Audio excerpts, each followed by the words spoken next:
Boom. All right, everyone. Welcome to episode 2 of Above the Rim, No Bullshit podcast, where we just get down to it. Real advice you can actually use. I got my guy Channing here. We worked a little bit together at good old Heartland, and now we're partners. So I'm gonna kick it over, Channing. Introduce yourself, and let's jump into this shit. Yeah, Phil, thanks for having me. We're everyone's gonna get a little peek behind the curtain on how you and I operate, but yeah, we worked at Heartland together, and before that, I cut my teeth selling copiers. Great experience. Oh my God. Door to door, business to business. Were you like going in business to business? Oh no, it was B2B for sure. But copiers like credit cards. I mean, it's not sexy. Nobody wants to talk about it unless they're really having issues. So I'm used to it. Yeah. And then before doing this, I was selling managed IT services too, which was a lot of fun. So yeah. Love it, man.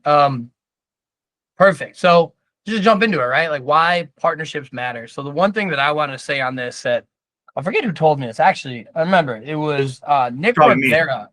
No, this was back in the Paychex days. Nick Rivera, right? When I first started in payroll. And Nick said something to me, and he was like, would you rather talk to the person who has 100 contacts, right, and has influence over 100, or do you want to spend your days calling individual business owners one by one, right? And like it clicked like right then and there. Like it's all about partnerships, right? You want to talk to the people that have the say, that oversee multiple people, right? And that's kind of how I've been, that's how I've been successful in my career, partnerships, right? So, let's talk about it. Like, why do partnerships matter? Like, what is your take on this? Like, obviously, I said my piece. What is your take? Why partnerships matter? I mean, I've got a pretty similar viewpoint to partnerships that you have. I mean, my thing has always been 50% of something big is better than 100% of something little. And I love that you say that, because every place that I've gone to, right, and you saw this at the last couple of places I was gone to, and I'm like, hey, I'm bringing in Channing, and I want to give him 50% of everything that he sends me. Everybody's like, well, why would you do that? Why wouldn't you just give the original 15? And I'm like, well, because your partnership sucks. Nobody wants to refer you shit because nobody cares about a 10% residual, right? True. Mm-hmm. People are greedy, right? So yeah, just continue on that.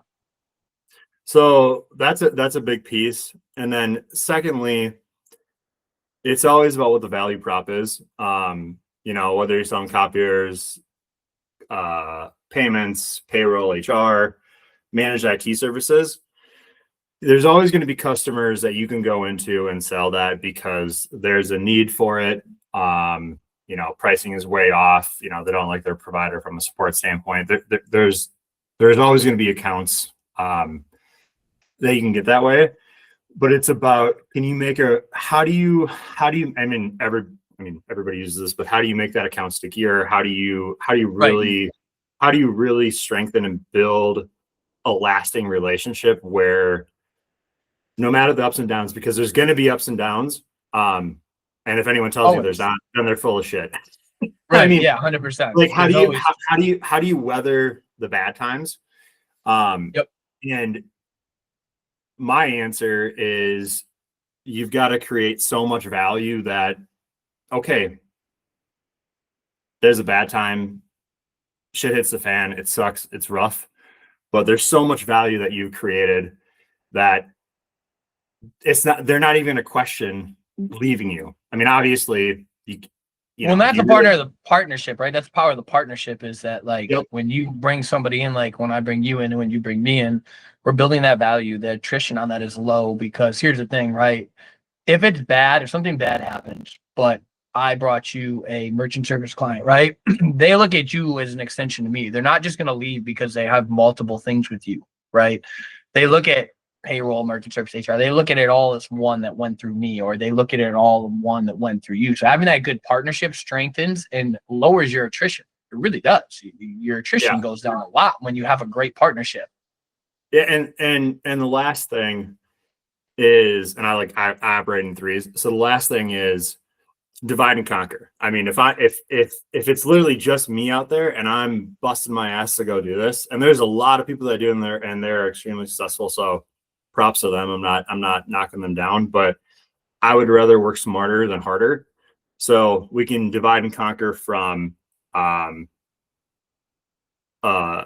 logistics standpoint too. Well, look at today, right? Melissa texted in our group chat, right? One of the clients that you had sent me that, we're bringing over for payroll, and she's running her first payroll this week, right? And she writes in the group chat, well, now I was free, right? So I could jump right on it and get on. If I'm not free, I know that you're going to be there. You're going to jump right on. So now you have two eyes on something, and they know that, and the clients love that. Yeah, spot on. And then, so back to that point is, let's say I was just doing my own thing. I'm just going after card clients. Okay, that's fine. I grow my book of business that way. And let's say you're just going after payroll HR clients. You're going to stay in that sphere.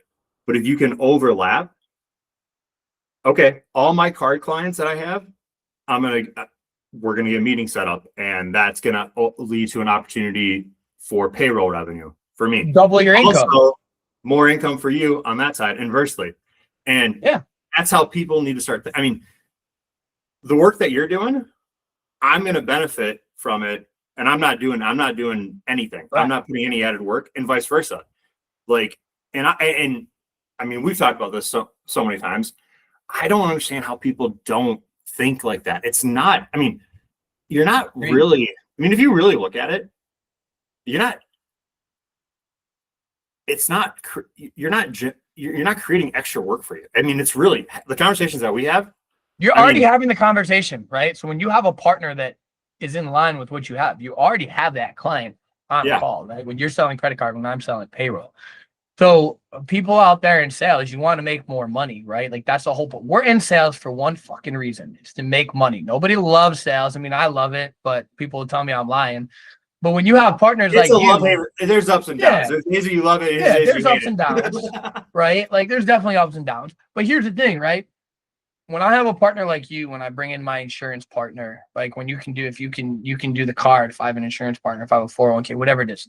When you bring in partners that are in line with the product that you're selling, me, specifically being payroll with card, that it comes up naturally in the conversation. So now I can 3-4x my income on one sale by bringing in my partners. I'm a one-stop shop, but I'm not, right? Shout out to fuck PEOs, right? Like same thing. I can be a PEO without all the tie downs and without all the money, right? Is I can bring in my partners and we can pick and choose, right? Like you're my card partner. So I send stuff to. But you're already having these conversations with clients. If you're not having partners that add to what you're selling, you're missing revenue opportunities. You're missing margin. You're missing money. And not only that, it's not just about selling the client, it's about helping the client, right? Like when I bring you in, you're helping them with the merchant services. You're saving them. You're giving them something they can go to, right? Everybody wins. So let me ask you this. When you sit down, so assuming that we've got two different products, service solutions that we're going to present to them. Yeah. And we bring in another solution, another one. So we've got 5 or 6 there. How many times do clients want to work they would rather work directly with you and have you be the conduit between their vendors? Basically, I mean, all the time, right? Like we have that relationship, but I think the power of how we work together, right, is when I tell somebody that I'm sending them to you, it's all about communication. In any partnership, in any sales, communication is key. If you don't over communicate, you're doing it wrong, right? So I'm communicating to them like, hey, look, I know you want me to hold your hand through this, but all I'm going to do is slow stuff down. Channing's been my partner. I've worked with him for X amount of years. He's helped X amount of clients. Work with him. If you have an issue, hit me up after, right? And it always works out that they just love working with you or whoever we introduce them to because they trust us, right? Can I stop jump you right in, brother? That's what this is.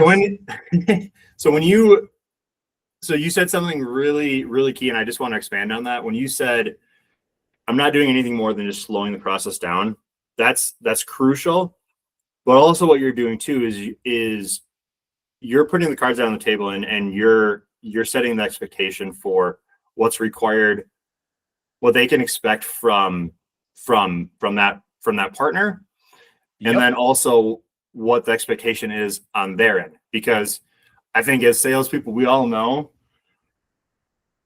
it's awesome to get the sale and we can do that. But then after that, there's a lot of post-op. Well, I told work you he was that coming comes. home during. What's up, buddy? Did Jack have Lego Club today? He does. You want to come say hi to the podcast? You want to say hi? What's Say going on, hi. dude? I'll say hi. No BS podcast. You can't swear, but you can say hi. No BS podcast. No, just say. Yes, All right, get out of here. I'll speak with you in a little bit. All right, buddy. How was school? All right, cool. My oldest has Legos Club, so that's why. Hey, anybody that talks, anybody that is shooting shots across the bow at Phil on LinkedIn, just know that this man is a great dude.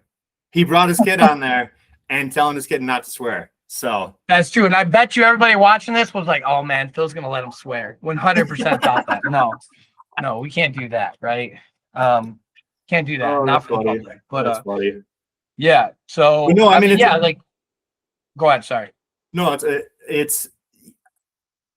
I wish I would have learned this sooner and really stuck to it. But you've got to set the expectation for both on the sales side, the service support side, and on the client side. Because if you as a sales rep do not, especially set the expectation for the client will either not abide by it, or they will walk all over you, and if anything goes south, they will use that against you. So 100%. Pro tip there. Yep. Make sure you clearly set the expectation for all parties involved. And listen, too many people get afraid to set not negative expectations, but if it's going to take 3 weeks, don't bullshit the person and tell them it's going to take a week and a half. You're not going to lose a sale because people buy from people they respect, they get along with. I don't always want to say like, because not all my clients like me, but they love me because I provide the correct, right? Like, you make their life easier, and you keep them you keep them from costly mistakes. So yeah. So like one of the things about like not being what we were talking about, setting expectations, and like you got to do that. I had a rep. We signed a deal right before. So we actually sent out the agreement for them to sign, I don't know, probably a week before Christmas, because they wanted to have it in sometime. If they could get it in before Christmas, great. If not, as long as they had it in before New Year's. Well, the client took they took like a week to get it signed, and the rep didn't stay on them. That's their job as a rep. Yep. And I think they signed it. So Christmas was the 25th, right? So I think they signed it and submitted it the 23rd. And typically it's a day turnaround from when you sign the application, get it submitted, that they'll ship equipment out. We're just talking about a terminal here. Nothing crazy. Right. And it didn't get shipped out until last Tuesday, I want to say.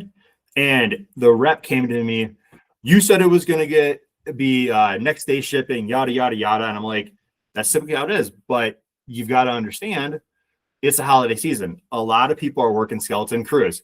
And he's just like, literally, well, this is the kind of guy. I'm like, that's your job as a sales rep. You got to handle expectation. Yeah.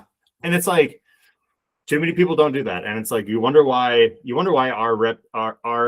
our industry our career gets a terrible rap. I have no problem not putting them in their place, but be like, look, this is where the partnership comes in, right? If my client did that to you, I would call my client and be like, look, he asked you to sign this a week ago. You signed it the day after Christmas, right? Like day before Christmas. What did you expect, right? Like that's just the nature of the beast, right? But in the other, flip side to that is partnerships. My buddy Brendan Moore, shout out to seamless.ai, hit me up on the 31st at like 6:00 and was like, hey, I really need you to sign that, seamless contract for your one employee. It would really help me out at the end of the year, bonuses, whatever, right? 7:00 at night on New Year's Eve. I'm, busy. I'm had a wedding. What did I do? I signed that for him while eating dinner at a wedding on New Year's Eve, right? That's a partnership. How awesome was that, going to a wedding on New Year's Eve? I mean, it was pretty dope. The snow and everything, because I'm from, those of you who don't know, Rochester, New York, it sucks. But it was a cool experience, right? But again, like when you have a good partnership, right? Like everybody knows that I love Seamless. I've used it for years. It's in my stack, right? My guy hit me. He needed something signed right then and there. Partners will pull out every single stop to help you hit your goals. That right there is a sign of a great partnership. And like, so talking about how do you pick the right partner? That's crucial right there. Is that you've got to have that. I mean, a professional partnership is no different than, a Friendship. relationship, like, friendship, right? marriage, whatever. Like the same fundamentals apply, and you've got to be comfortable with them. And if you feel okay, to preface this, listen, I'm you not would have talking no about a problem telling partnership. me. You'd have no problem telling me to fuck off and vice versa Yeah, in a friendly way, and then we'll I guess kiss I'm and not. make up. Yeah, so in that case where it's different if you've only started this partnership for like maybe a month or so. Right. I haven't had that problem because I mean one of my skill sets is I make friends with everybody, and I just have that. People apparently just trust me, so I've played that to my advantage.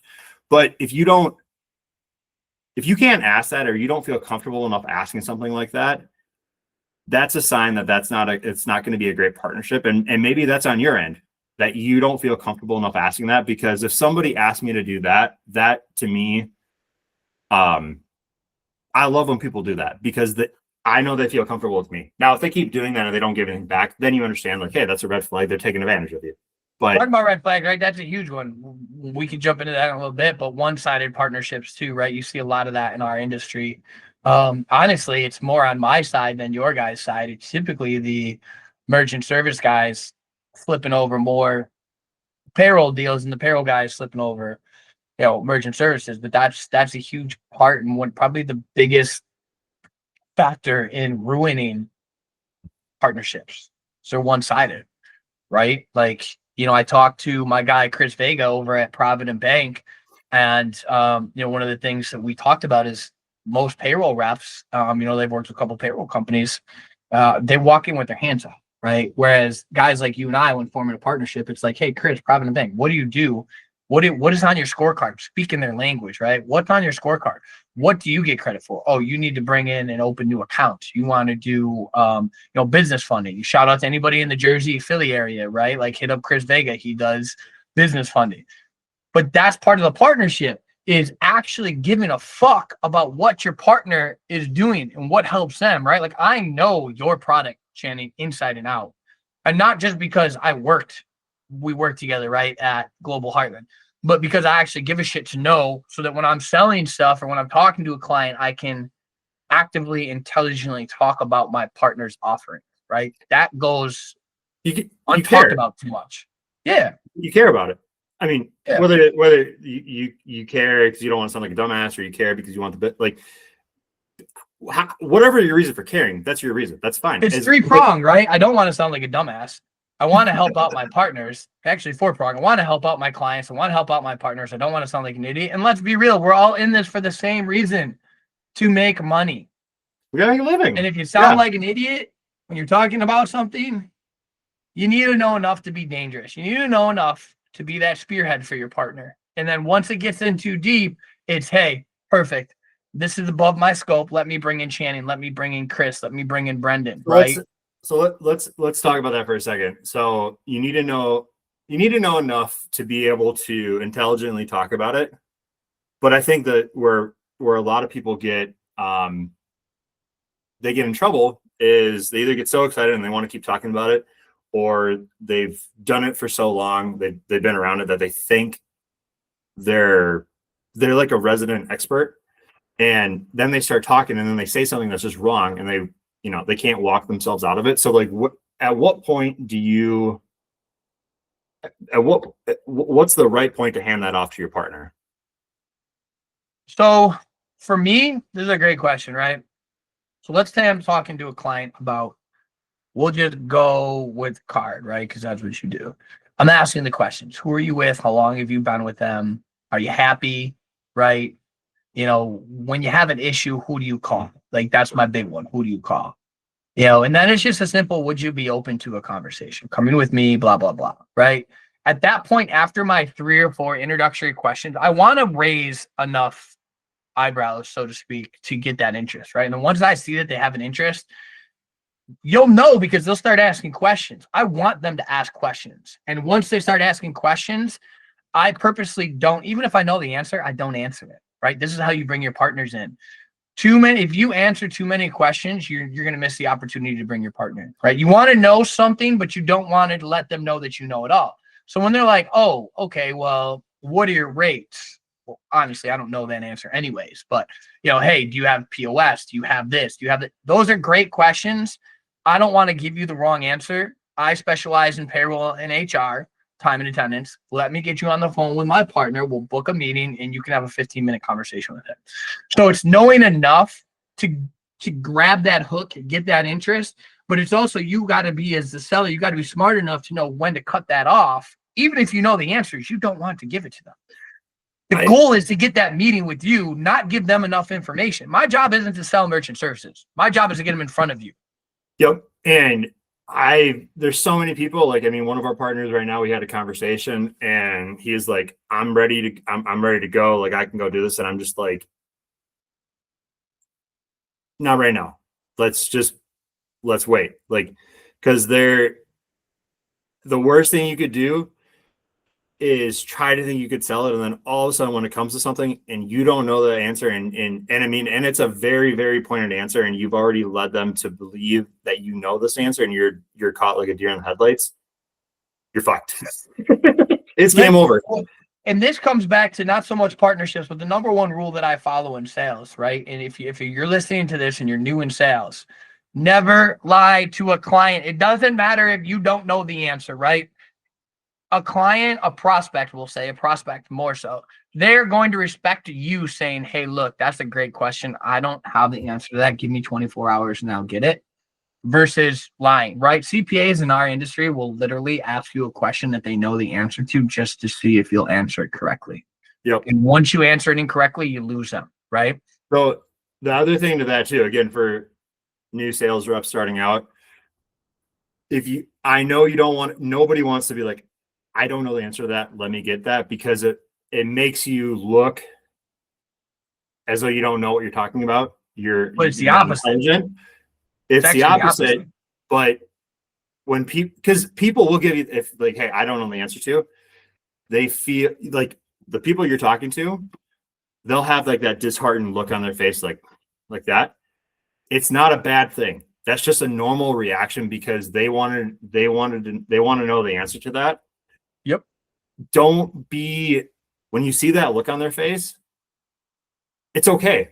Nothing's changing. Like they're going to respect you for that. You instantly gain that respect in that second when you say, hey, I don't know that. Let me get with my team to make sure that I get you the correct answer. It's a very simple process. I feel like so many younger reps, I mean, and even old reps too, that don't know how they're still doing it, but they see that, right. They see that look and there's a negative association to it. Here's what it does, right?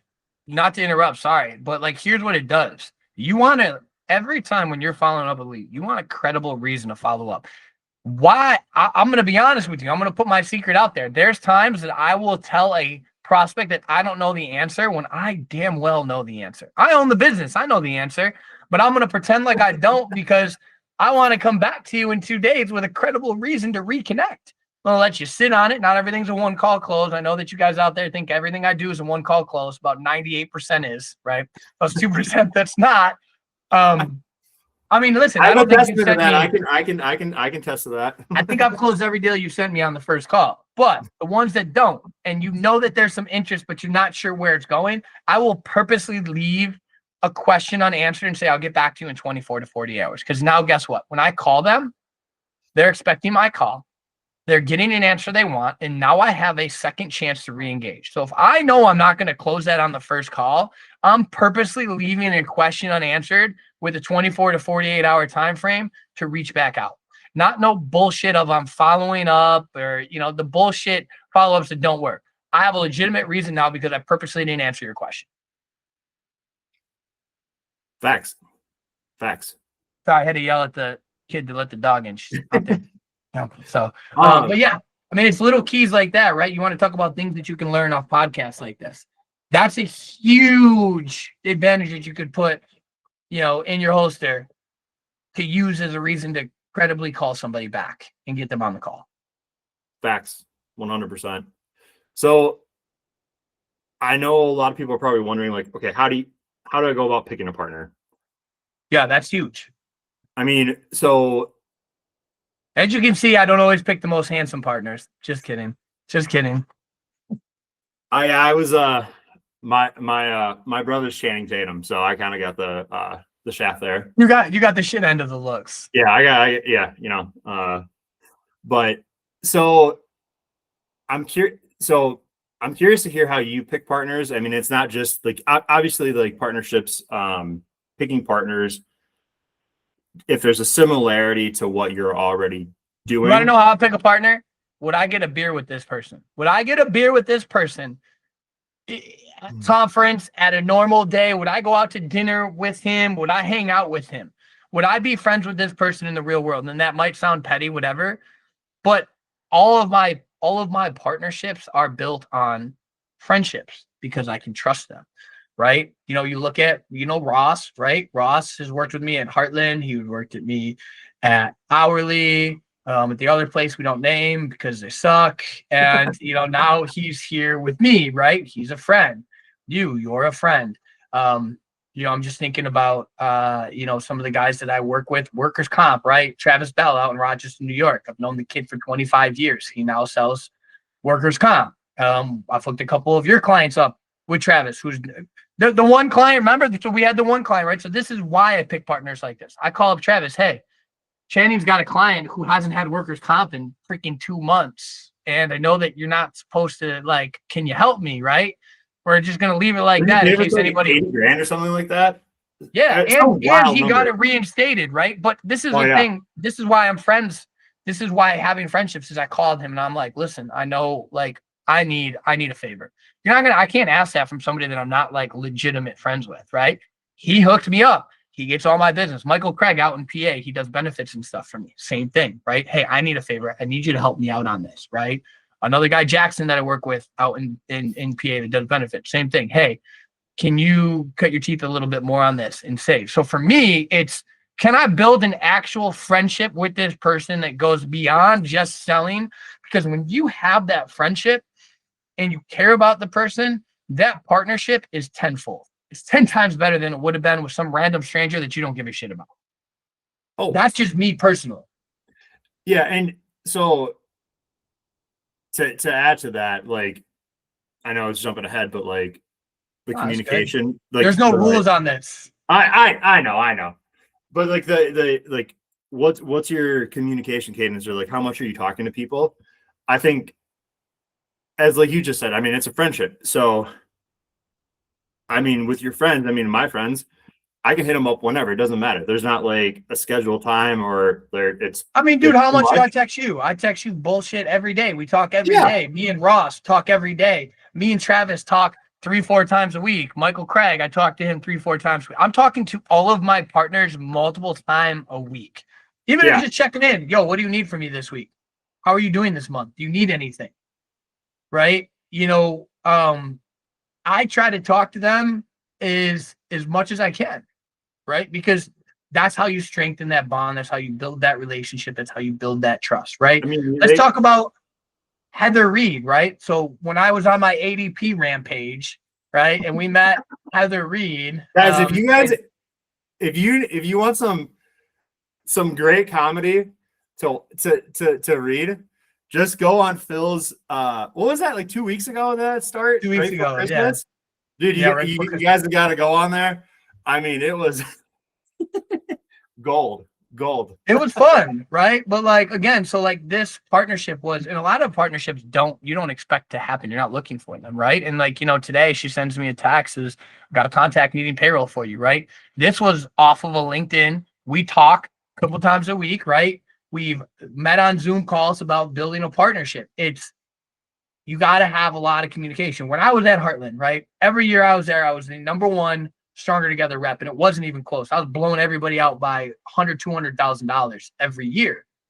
And people would be like, how do you do, like, what are you doing differently? I'm like, I talk to my reps every single day, right? Like Jill Rizzo out in Rochester, when I worked with her, I was talking to every single day. Lauren Shepard down in Florida, talking to every single day. You want to know something right? that's crazy? Because you brought up Stronger Together, and shout out to Heartland and Global. They don't have Stronger Together anymore. But anyway, Yeah, they fucked that up. well, I'm not gonna shit on them right now. That's for a different day. Right. No, you can't, but I can. So, one of the payroll DM in Minnesota, he told his reps, like, so I worked really closely with two of them. One of them left, and then the other one did leave too. And he Wait, was is this the telling guy who was talking shit to me on? no, LinkedIn? different dude, Oh. different dude. I won't name names right now. If Okay, they no watch, names, they'll, no they'll names. figure it out. But his reps told me, or my payroll partners, they were like, any payments deal that gets referred over to you as Stronger Together, that's just bonus. You don't bench your quota on that. And I was just like, whoa. I mean, I get it. If you just started working with this guy, don't bench your quota on that. But if you've been working with them, Yeah.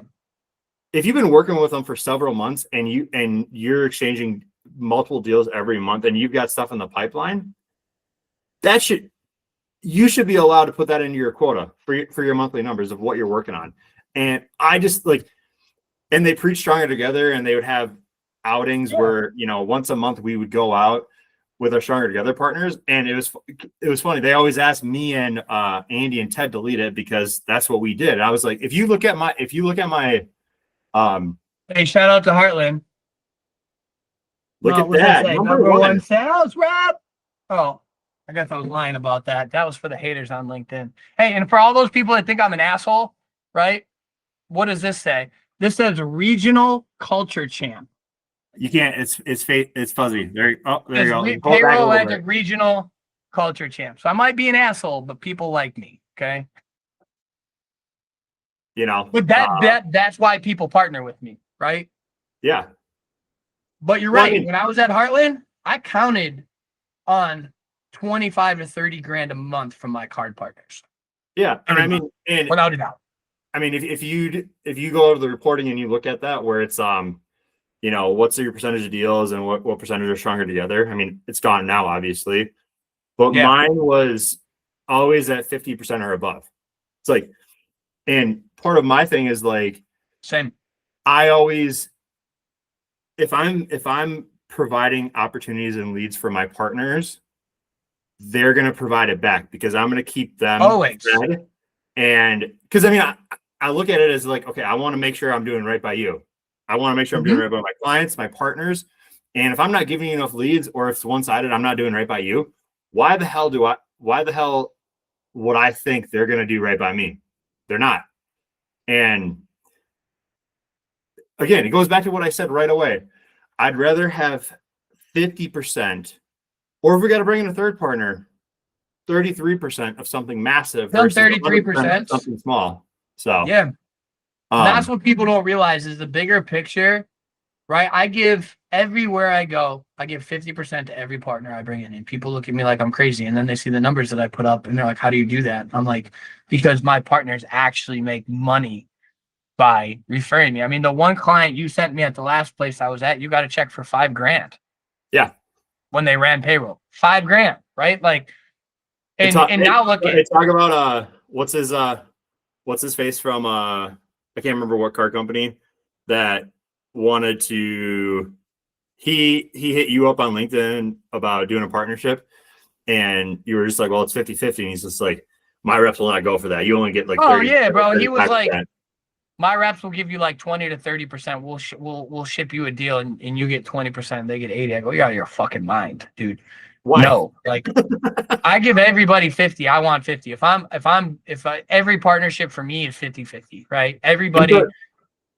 Yeah. So, okay. So not talking about that, dude. And that's like talking about scaling partnerships and like on a corporate level. Like, so I'm with Connected Solutions and Global Payments right now.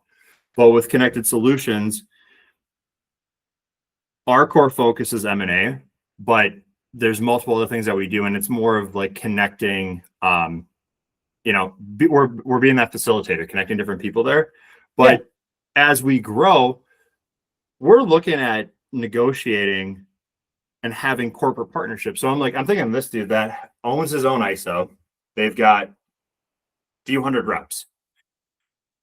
Why are you going to be so short-sighted wanting to have more than 50% when, hell, even if it was the inverse. And hold on, let's mention this was early when I started above the rim. So he could have been like, hey, look, if we do 50-50 and I bring you X amount of deals a month, like you're gonna be just with me.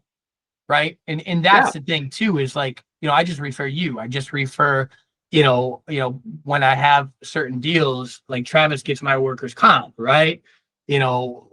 So Michael Craig gets my benefits, and when somebody needs banking, or something to Chris Vega. So like you're losing so much opportunity by wanting to keep that extra 20 to 30%. It doesn't make sense. I would argue, as being a CEO,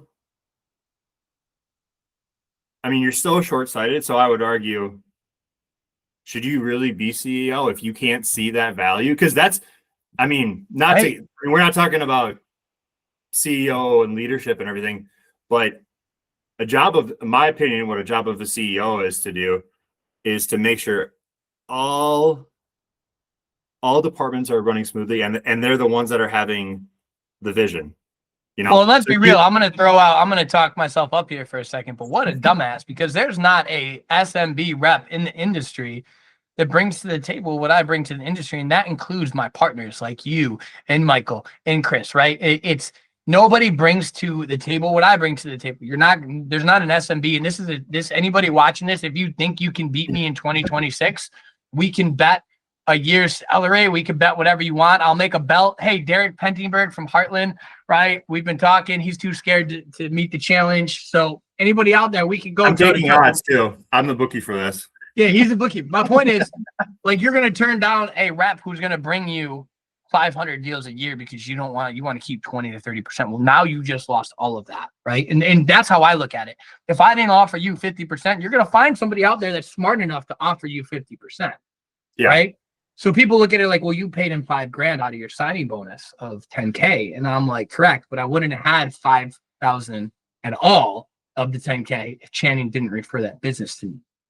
So 50% of something is better than 0% of nothing. Now the other point to this, and I think everybody has their own opinion, but I think it speaks volumes to you knowing who you are, having enough confidence in yourself, obviously. But there's a lot of people that would be like, oh, I'm going to get access to, let's say, 300 reps and all the deals that they're working on. And like, some people would be like, man, that's awesome. I got access to this. I'm going to have deals coming in left and right. You've got to understand what your worth is. And if I have leverage, and you certainly have leverage when it comes to that. So why would you cut a bad deal? It's not worth it. It's not in your, because you can never walk yourself back from that. So everybody likes to talk shit about you, but which I welcome. I love it. You got to toot your horn on that, because that's, there's a lot of people that would have been like, okay, let's go do that. And it's like, no, if you have that, know your worth. Seriously. My time is money, right? And the way I look at it is, if you're going to take me away from my family, you're going to take me away from my kids, you're going to take me away from stuff. And for 20%, hell no, keep your 20%, dude. Everybody's time is worth something. And that is why every single partner that I work with, sorry, I know you're not special here in this instant, Channing, but everybody gets 50% of what I sell. Everybody. It's been like that since I've left Heartland. And a lot of people in the industry look at me crazy, but then I say, look at my numbers compared to yours at the end of the year. And then they're like, well, if you didn't give away 50%, you would have had more. And I'm like, no, you're looking at it wrong. If I didn't give away 50%, I would have had way less, because they wouldn't have referred to me. Bingo. Period. Bingo. They wouldn't have referred to me. If we could do one thing in this podcast, if you guys can all take away one message, is to shift the way you look at things. It's not about me. It's about you. It's about us. If you operate that way, I guarantee you will be taken care of. And if you aren't, that's your own fault because you're not doing it right then. And look, like in the beginning too, it's always uncomfortable, right? Like in the beginning when we were figuring out that, and when I was at the other company and they were paying you, and you're like, hey, where are we at with this? Where are we at? And I'm like, hey, they haven't run, right? And like I kept communicating with you, and like you're gonna get it. And then the day you got paid, I texted you like, hey, did you get paid? Right? It's that open communication in the beginning to show that you give a shit. I didn't care about when my check hit, right? It was, did he get paid, right? And I remember calling up the office, hey, did he get paid? Did you make sure that Channing got paid? Right? And I don't care about mine, right? But now look at it. You'll never refer anybody else any other payroll because why would you? You're gonna get 50% from me. You've worked with me, you see how I work. And that's when you lock in. I'm not gonna refer anybody else, right? Your services. You lock in. And the same thing as we're building out this team at Connected, payroll is a fundamental piece of that too. And so any of the people that we bring on that are going to do this, that are going to work with us, they're going to get introduced to you. You guys are going to be on a first name bit. You guys will be communicating too. And as about the rim it's grows, just like Melissa and all the other ones, you know? Yeah. Look, I feel like, all right, so this has been 45 minutes. So I think we need to do a part 2 on this. I think maybe this week because, you know, we did have notes on what we wanted to do. And there's still some things that I want to go over, but I want to make these episodes like manageable, right? Yeah. So I'll get with you after, but let's do a part 2 on this, on the rest of the stuff that you don't want to do like the Joe Rogan experience where they go like 3 hours? Oh my God, man, I ain't got time for that shit. We're gonna have to start having sponsorships at that point. Yeah, seriously, I'm gonna start taking shots in between that so I can keep my, rhythm up. Oh, they do that there. So that's true. But listen, so like I'm gonna drop Channing's once this goes live on YouTube, I'll post it. I'll drop your LinkedIn on here, guys. Connect with Channing. I highly recommend working with him. I send him all my clients. He takes great care of it. Thanks for being a guest. We'll get part 2 going. But yeah, man, anything else you want to say before I cut it off? No, man, this is fun. I mean, you're probably going to be seeing me a lot more too on this every now and again. And I don't know, this is just just guys, find partners. Right, this is what I'm going to ask you. Everybody listening at the end, right? What is one piece of advice you would want every new sales rep, old sales rep to hear from you when it comes to partnerships? It can be starting it, maintaining it, whatever, any relationship, in any part in that relationship. What's one piece of advice you think everybody should know? Not to put you on the spot or anything. There's a lot, but just to give a kind of touch on something that we haven't touched on yet is when you pick a partner, find a partner that is in an industry or is selling a service or doing something that is going to add value to it's going to enhance what you're already selling. 100%. Yep. So yeah, that's the best partnerships. I would never even have thought about that, but that's right. It's got to complement what you're selling. Don't just partner with someone because you want to partner, right? Make sure it makes sense to partner with that person. I mean, you can partner with people you want to, but the best partnerships are going to enhance it's going to enhance your value prop to your customers and make their life better. And yeah, man. So yeah, we're going to get part 2 in the books, but thanks for having me on, Phil. Yeah, perfect. Let's end it. Boom.